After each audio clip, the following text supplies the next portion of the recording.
Thank you so very much for joining the Live Signatures Radio once again. Good morning, good evening, and good afternoon, ladies and gentlemen, boys and girls, whatever place it is you're tuned on to the show. It's a daily show where we talk about purpose, productivity, and resilience. Sometimes we talk about one thing in one episode, but for the most part, we talk about one thing in more than one episode, which is a series. In the middle of this series, we're talking about street smartness. We're talking about the 8 pillars that will raise street smart children. 8 pillars that will help you to raise street smart children. If you're taking your kids to school and all that's what you're doing, the chances are that you're not giving them enough. Chances are that there's something that you need to expose them to, and that is a street smartness, which maybe or maybe not be taught in school. You and I know that academics is not enough in this day and in this age, but in the days of our parents when they were growing up, that was the thing. I mean, there were very few people who were educated, and a guy with a senior 4 certificate was considered highly educated and would get a job. A guy who had a degree had organizations vying for him. Things have changed today because there are very many people over the board with those academic papers. Now street smartness is what is needed to balance this equation, and I think if we go straight into street smartness and we balance it in this life, we can find solutions for the unemployed. So stay tuned even as we look at this one.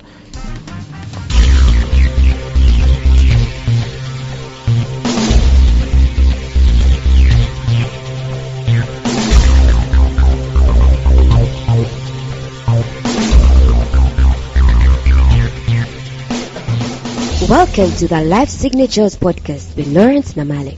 Lawrence is a life coach, author, and keynote speaker who loves to tackle different topics on purpose, productivity, and resilience. His mission in life is to awaken all your boundless possibilities available in you.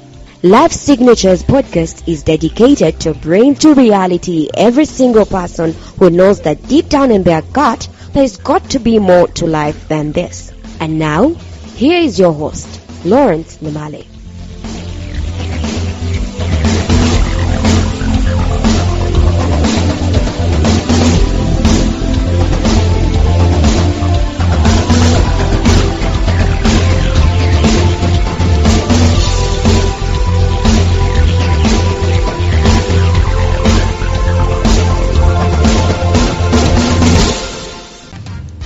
When you're talking about street smartness, I think it's a very extremely important topic in this day and in this age, not just in Africa but the world over. When you hear organizations such as Google and Apple and all big time technical organizations actually insisting that a degree is not a requirement for them to employ people at their place of work, you realize that street smartness is becoming prominent in this day and in this age, even as we continue to grapple with the joblessness scourge. We look at our children with hope and we take them, as if they are the ones who are going to solve some of the problems that are coming up in the near future in our lives. And so we think that taking them to school is enough. So we can even fly them to school, by the way. We don't spare an expense, making sure that they are book smart. And invariably, very many people come out of the school and they are uncooked. They face the reality, they face the streets, quote unquote. And they cannot be able to manage the streets because they're coming out of school, they are entitled, they're looking for job titles. They're looking for pay at the end of the day. They're looking for perks, they're looking for retirement. But that's not what the streets need today. The streets need value. The streets need people who are experts in their thing. We are so hell-bent on making our kids succeed that we spend so much on making them book smart. If someone talked about street smart, we frown. We think, what's wrong with this person? And the society, by the way, society is, in fact, even though things have changed in society, still the psyche in society, the psychology in society is reward book smart people. Someone comes and they don't have books or academics and so on, but they are good at what they do. We frown at them. We introduce one another based on how book smart we are. I am so and so, I went to this university, I got the second degree here, and so on and so forth. It's so good if we introduce ourselves with what we've achieved in terms of impacts that we've created in this world, not how book smart we are, because this world doesn't need book smart people. All they need is no book smart people. This world needs value and problem solving. But the evidence on the ground is overwhelmingly tilting towards society that will prefer street smart people. The society is not speaking, but it's preferring street smart people than book smart people. And let me say it again, it is important that we have both. It is important that you don't lean on to one extreme. But as you can imagine, not everyone has access, has resources, has the will to be book smart. But everyone has that on street smartness. Life has to be lived that, and that calls for street smart people. And I know how book smart sounds swankier and it sounds, cool as compared to street smart. But people actually wrongly think that a street smart person is a hustler who can't read. He's a cart pusher. He's a guy who's hawking in the streets. He's a guy who is touting in the streets for people to get into a public service vehicle, and they think that that's a street smart person. No. Nothing can be further from the truth. A street smart person has mastered the art of anticipating and delivering value. That's it. It's about value delivery. You can have a street smart person in the corporate world who is much better than a book smart person in the same world. A street smart person has mastered the art of anticipating and delivering value with an exemplary touch of excellence and care and compassion. And they go out of their way to identify their audience. They know whom it is that they were meant to deliver, to serve. They hustle for them. They do the dirty work in order to serve them. And that's what being street smart is all about. It's not just because you've lacked options in life and now you've got to break sweat, blood and tears in the streets pushing handcarts and hawking so that you're no, it's not that. The universality of street smart people cannot be underestimated. Unfortunately enough, the street smart person can be found in just about any nook and cranny of this world, any niche, any area in the corporate world, in the streets. You can be book smart and also street smart, by the way. But evidence shows that there is very many book smart people who are not street smart. You talk to any HR who is looking for a person to employ. They will, interview book smart after book smart after book smart, but they don't find the person that they're looking for until when they just get a semblance of the person they're looking for, they want to hug them. They want to stay with them.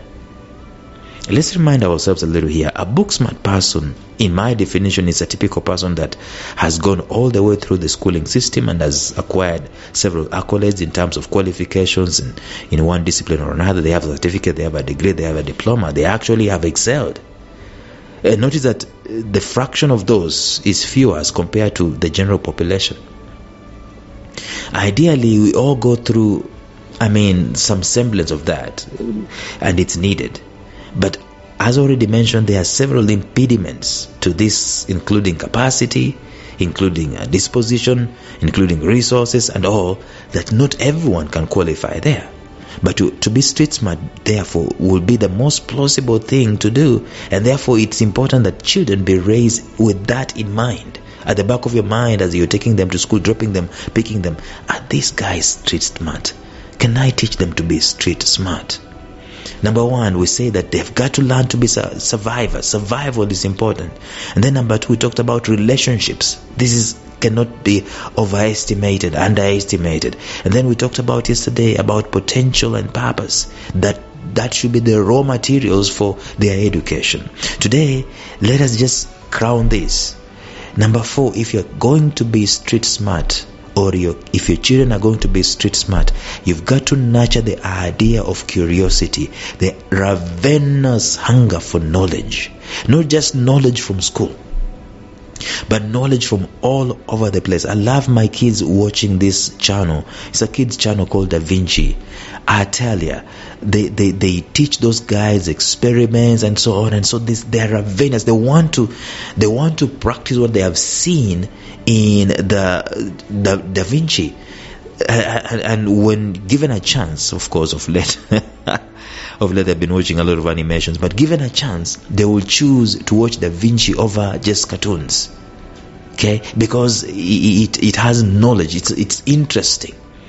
So around us, we need to create an environment where these guys are nurtured to love to learn. You know what we used to do in high school? After high school, we look as if we have achieved something, and so we look cool by burning our rough papers and some of our books. We burn them up. I mean, when you're in Form 1, you look at guys in Form 4 burning up their stashes of academics, and you're thinking, when am I going to get there? And when you get there, you burn with so much enthusiasm. I mean, the psyche is that knowledge is punishment. It's like being punished to study and to know things. We need to eliminate that. So that's one of the byproducts of book smartness. Burning knowledge and putting a time limit on knowledge acquisition, that when I graduate, I stop learning. Nothing can be further from the truth. We need to learn, to continue learning. We need to be hungry, not just for knowledge that is going to be examined. Not just for knowledge that if I learn this, what am I going to score? I'm going to get a certificate. People want certificates left, right, and center, and they come to your interviews with a battalion of certificates. Schizophrenic. They have done this, they have done that. Don't learn because you've got to go get a certificate. That should not be the motivation factor behind your learning. You should learn because you want to know, you want to learn. That should be the motivating factor. Peter J. Daniels, I've talked about this man several times. This is an Australian billionaire. I don't know how old he is right now. He should be in his 80s if he's not passed away. He was at 26 years of age uneducable. As actually branded uneducable by the Book Smart arena, the education system of the day. And his dream was to be a championship boxer. That was his dream. But he was a failure at 26 years of age. He was just a bricklayer. And then he goes to a crusade and he hears Billy Graham saying that God made everybody equal. And for some reason it rubs him the right way. He looks at it from the academic angle. If God made everybody equal, then I can be like that guy, that guy, that guy, that guy. He starts reading. Buys 3 dictionaries and starts reading and starts confirming what word he read from other people around him. Starts reading autobiographies, starts reading commerce and mathematics and economics and history and so on, and he builds a multi-billion-dollar industry in Australia. He becomes He becomes an honorary ambassador. And I heard him speaking in one of his YouTube videos. Just Google Peter J. Daniels on YouTube. I heard him saying, I didn't have the misfortune of going to university. Because he knows the kind of education, quote unquote, that is being given there. It is not street smart education. To be street smart means you need to learn how to learn. And if you're passionate about some area, if you're passionate about drums, you learn everything there is to learn about drums so they become the most educated person, most learned person. Let me use the word learned. Most learned person in that niche. That's what street smartness is all about. It is not about you just being some careless guy in the streets.